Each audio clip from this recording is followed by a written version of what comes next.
Ngiyanibingelela bazalwane egameni elihle lenkosi yethu Jesu Kristu. Siyambonga uNkulunkulu kakhulu nangosuku lwanamhlanje kuyisonto. Kunezwi uNkulunkulu alibeka enhlizweni yami kakhulu bazalwane. Especially kulezi izikhathi ezinjengalezi. La izikhathi zithanda ukwenza izinto ngendlela yazo. Ngifisa ukusho lokhu bazalwane ukuthi uNkulunkulu uyakwazi akwenzayo. Noma ngabe thina singazi ukuthi wenzani kodwa uNkulunkulu uyakwazi akwenzayo. Ngicela ukufunda le ndaba kaJosefa elapha kuGenesis chapter 45. La ifundeka khona kanje. Khona uJosefa wayengenakuzibamba phambi kwabo bonke ababemi naye. Wakhala wathi, "Phumisani kimi abantu bonke." Kwakungemi muntu naye uJosefa esazazisa kubafowabo. Wayephakamisa izwi ngokukhala, abaseGibhithe bakuzwa, nendlu kaFaro yakuzwa. Wathi uJosefa kubafowabo, "NginguJosefa, ubaba usekhona na?" Abafowabo babengenakumphendula ngokuba bashaqeka ebusweni bakhe. UJosefa wayesithi kubafowabo, "Ake nisondele kimi." Basondela-ke, wayesithi, "NginguJosefa umfowenu enathengisa ngaye eGibhithe.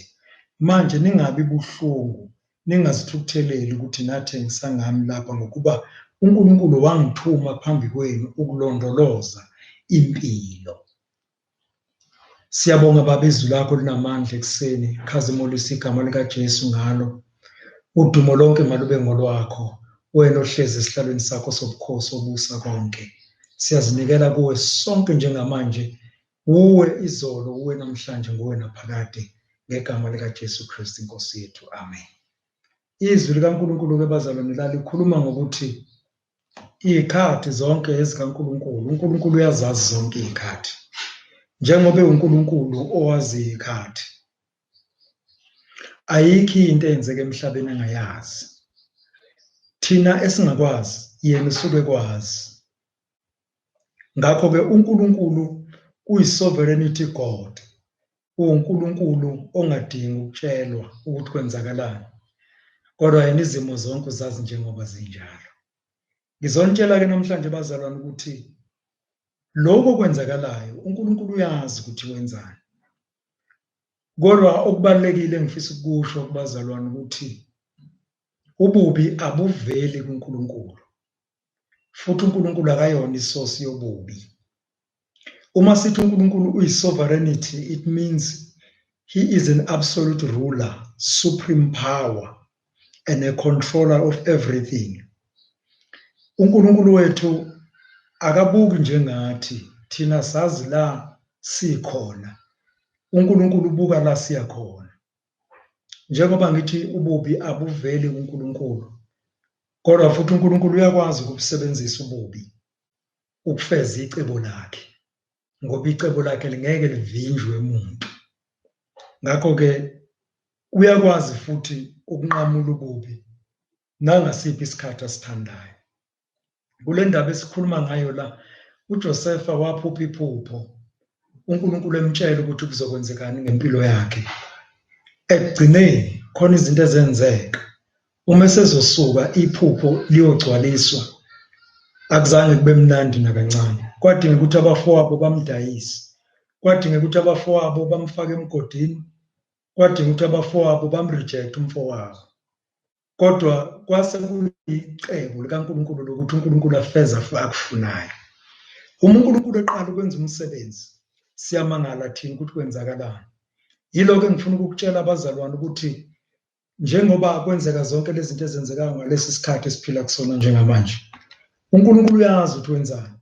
Okwethu ukufuna icebo lakhe ngempilo zethu. Sifuna uMoya oNgcwele ukuthi asichazele, asitshele ukuthi yiphi irole okufanele siyidlale kulesikhathi esiphila kuso njengamanje, ngoba lento yehle esikhathini sethu. Lento yehle esikhathini sethu njengoba sikhona sine purpose. uNkulunkulu anayo ngathi sine role okufanele siyidlale ukuze icebo likaNkulunkulu lipheleliswe. Sekuyisikhathi sokuthi singabheki abantu, singalaleli abantu, kodwa silalele ukuthi uNkulunkulu uthini ngathi, thina uqobo, ukuze sikwazi ukungena sithi gaxa la uNkulunkulu efuna khona.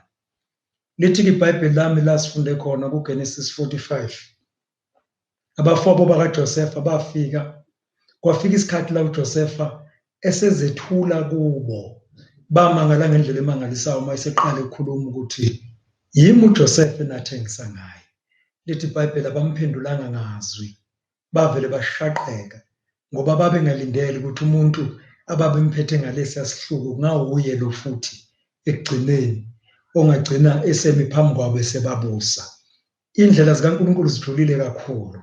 Ngalesikhathi beshaqeka uthi yena ningakhathazeki ningayisoli ngokuthi nenzani uNkulunkulu wangithuma ukuze ngizolondoloza impilo. Njengoba uNkulunkulu elondoloza impilo akayilondolozanga kahle kwakungemnandi kuJosefa kodwa kwakufanele ahambe kuleso simo ukuze impilo ilondolozwe. La khona ngithi bazalwane uNkulunkulu uyathuma ububi ukufeza icebo lakhe.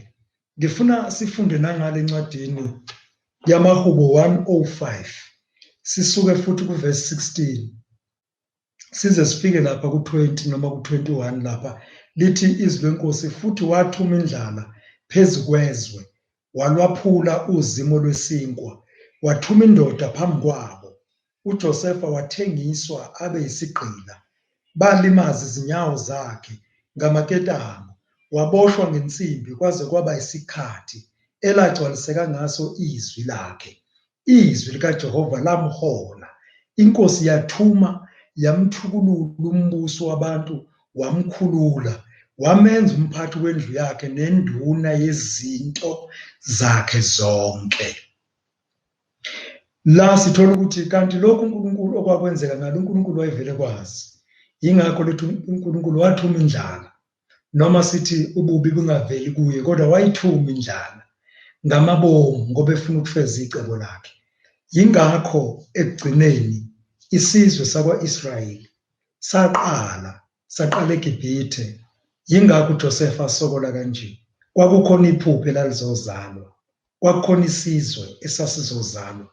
Ngamanye amagama makabonge uNkulunkulu, oNkulunkulu ezulwini, ohlezi esihlalweni sakhe sobukhosi, owazi konke ngesikhathi sonke. Nake ngifuna ukusho kubazalwane ukuthi asithathe umoya ingcwele bazalwane. Umoya ingcwele uye owazi inhliziyo kaNkulunkulu ezintweni zonke. Umoya ingcwele uye owazi imfihlo ezingaziwa ngabantu. Lethi iBhayibheli ubani owazi komoya womuntu uma kungesiye umoya wakhe umuntu na? Ubani owazi komoya kaNkulunkulu uma kungesiye umoya kaNkulunkulu? Ngamanye amagama esikhathini esinjengalesi sidinga impendulo evela kuNkulunkulu, asidingi impendulo evela kubantu. Umoya ingcwele unakho konke, umoya ingcwele wazi konke. Uma namhlanje sizochuma sihlale kubuye sazi ukuthi nguye ekuqaleni nguye ekugcineni, ungu-alpha ungu-omega, uyisiqalo sezinto zonke. Noma kanjani asiyukweduka, asibambane bazalwane sazi ukuthi ongakithi mkhulu kunosezweni. Ngimthanda umoya ingcwele ngoba uyasihola, usiholela kulo lonke iqiniso. Akeke ukukhuluma lutho ngokwakhe. Ngakho konke azokusho uzosho inhliziyo kaNkulunkulu. Ngincenga abantwana bakaNkulunkulu ukuthi ezikhathini ezifana nalezi chithani isikhathi senu bazalwane ebukhoneni benkosi. Nibuze uNkulunkulu ngeimpilo zenu ngoba kukhona iphupho okufanele lifezwe. Kukhona izinto okufanele zigcwaliswe. Kukhona izethembiso okufanele zigcwaliswe. Uma kunje asimbonge uNkulunkulu ukuthi noma abantu bengakhala ngapha nangapha kodwa thina sine covenant noNkulunkulu. Le covenant asinike yona iyona covenant okufanele sime kuyo iphupho leimpilo zethu lifezeke. Akayikushiya, akayikusiyeka. uNkulunkulu owayekhona kwasekuqaleni. Akeyikuma kude kodwa useduze kwethu. Uthi umpostoli Paul encwadini yabaseFilipi chapter 3 verse 13 bazalwane angisho ukuthi mina uqobo sengikubambile kepha kunye ngikwenzayo ngikhohle okungasemuva ngizelulela kongaphambili ngijonge emgomeni emkhomelweni wokubizwa okukhulu kwaphezulu uNkulunkulu kuKristu Jesu. Ngiyanibusisa bazalwane egameni elihle lenkosi yethu Jesu ukuthi ongakithi ake kusiyeka noma kungabonakala ngathi kubi namhlanje kodwa ohleli kithi mkhulu kunosezweni. Uyazi uNkulunkulu ukuthi kusasa kuzobe kwenzakalani. Ngicela ukunitshela ukuthi hlalani ethembeni, siyeke into zabantu, sinamathele kukho konke uNkulunkulu akufunayo ngifuna ukukhuleka ekugcineni ukunitshela ukuthi iphupho uNkulunkulu alibekile phakathi kwethu soze laqedwa isitha, naloko akubekile ngaphambili soze kwaqedwa amadimoni. Ngicela sivala amehlo bazalwane, ngikhuleke egameni likaJesu, sazi ukuthi ongakithi mkhulu kunosezweni. Baba, egameni likaJesu, okungenzeki kubantu kuyenzeka kuwe. Ngiyakhumbula Nkosi ukuthi nakuDaniel ethunjiwe ezweni laseBhabhiloni, Baba wembula iphupho, wakwazi ukuchazela inkosi, kwashintsha izimo saze saqonda ngisho imibuso esasingeke siyiqonde. uJoseph ezweni laseGibhithe wafika khona wachazela inkosi iphupho, kwenzeka izinto. Baba wethu onamandla onke, basinda abantu endlaleni. Ngiyakhuleka njengamanje, ngikhulekela bonke abangcwele ukuthi iphupho lalona lowo alifezeke manje, sihlale esikhaleni, kugcwaliseke osithume ngakho, likhazimuliswe igama lakho nakulezi ikhathi. Sazi Baba ukuthi sinethemba elikhulu, ithemba elingasoze lashabalala. Siyabonga Nkosi yamakhosi ngoJesu wasipha yena. Sembathe ngamandla usivikele ebubini ngegama lenkosi yethu Jesu Kristu omvusile kwabafileyo. Amen.